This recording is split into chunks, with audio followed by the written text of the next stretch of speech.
Cheers, Phil. Absolutely. No, no, no. You can't take life too seriously, my man. Thanks again, Phil. Thanks, buddy. See you later.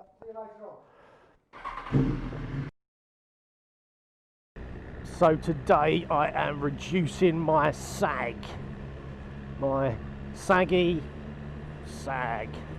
I'm going to tell you a story, kids, when I first sorted out my sag.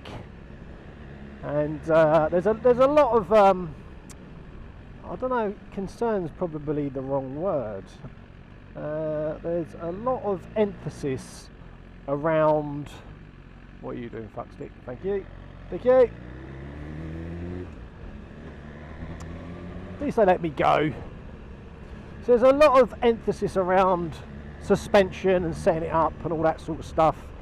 And the first thing I would say is that I totally agree with that, because when you buy a motorcycle that has adjustable suspension on it initially, you're probably not going to fiddle about with the suspension, particularly if you don't know what you're doing, like me, however many years ago now. I got a GSXR 600, the best part of, God, how many years? I was 24, 23, 24, so, you know, a long time ago, near enough 15 years ago. And I can remember I had that bike for 3 months. Well, sorry, I had it a lot longer than that, but when... What is he doing? What the fuck is he doing? Oh my God.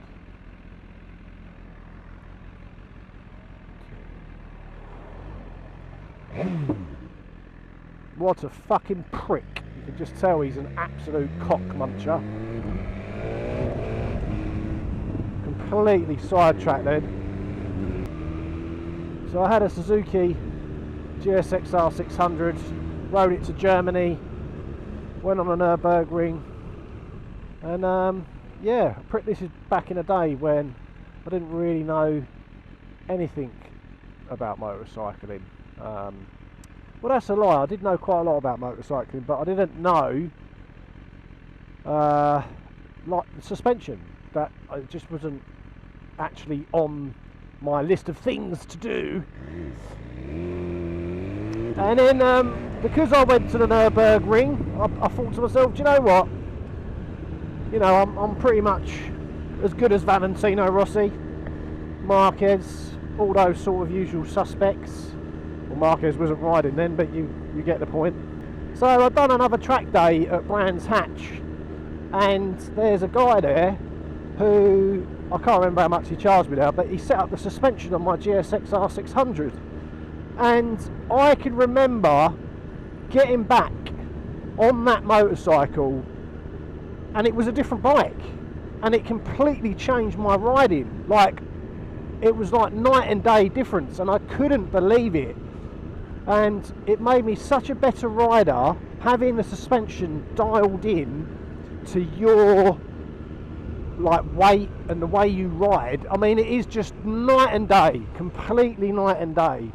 And I've said to myself, I'd never buy a motorcycle that doesn't have adjustable suspension, because it's just so important. Unless you're going to just drive like a fanny and, you know, just do like 20 mile an hour, 30 mile an hour down to the local cafe, then fine.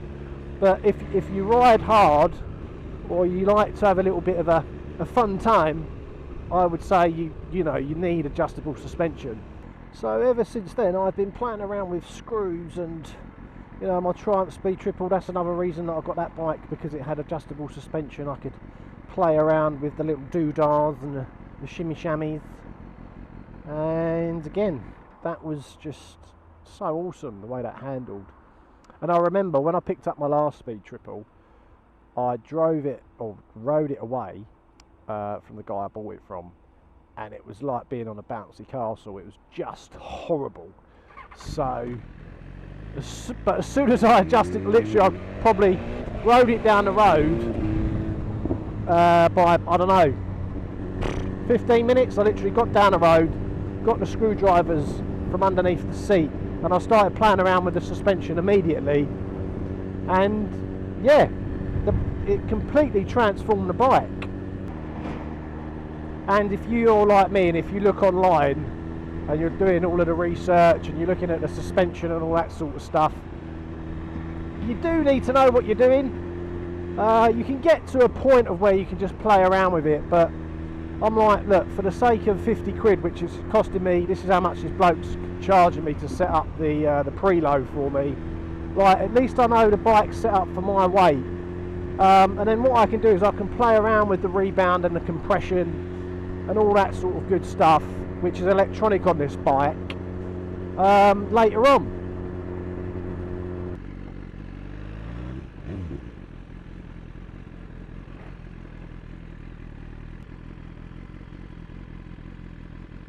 Have a little cruise about.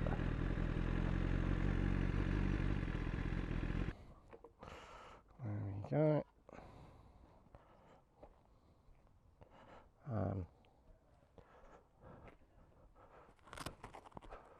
Take the key out, come out, and there won't be a bike here. God, it's fucking baking.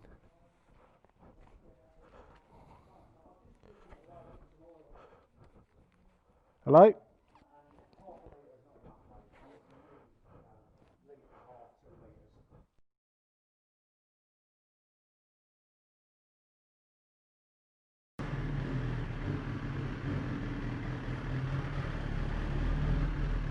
Well, that dude was very, very knowledgeable, and basically the conclusion that I think I've come to is electronic suspension, or speaking with Phil, is a fucking load of shit, basically, from what he's saying, which is not really what you want to hear after spending a gazillion £1 on a new bike.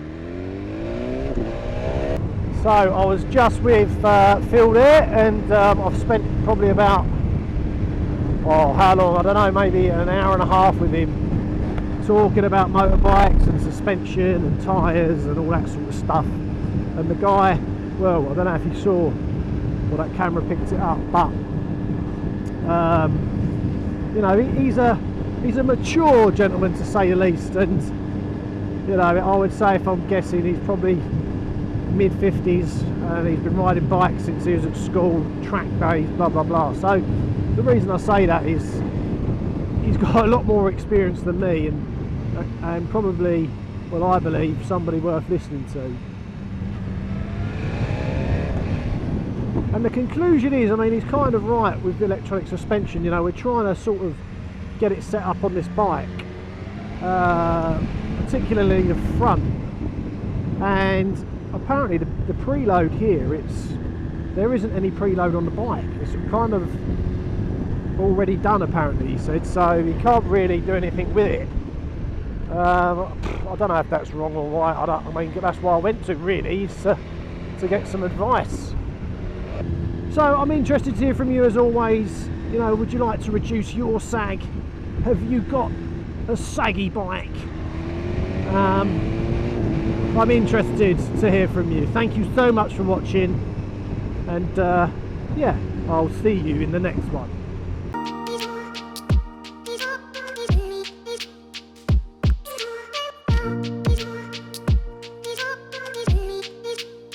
I need you more.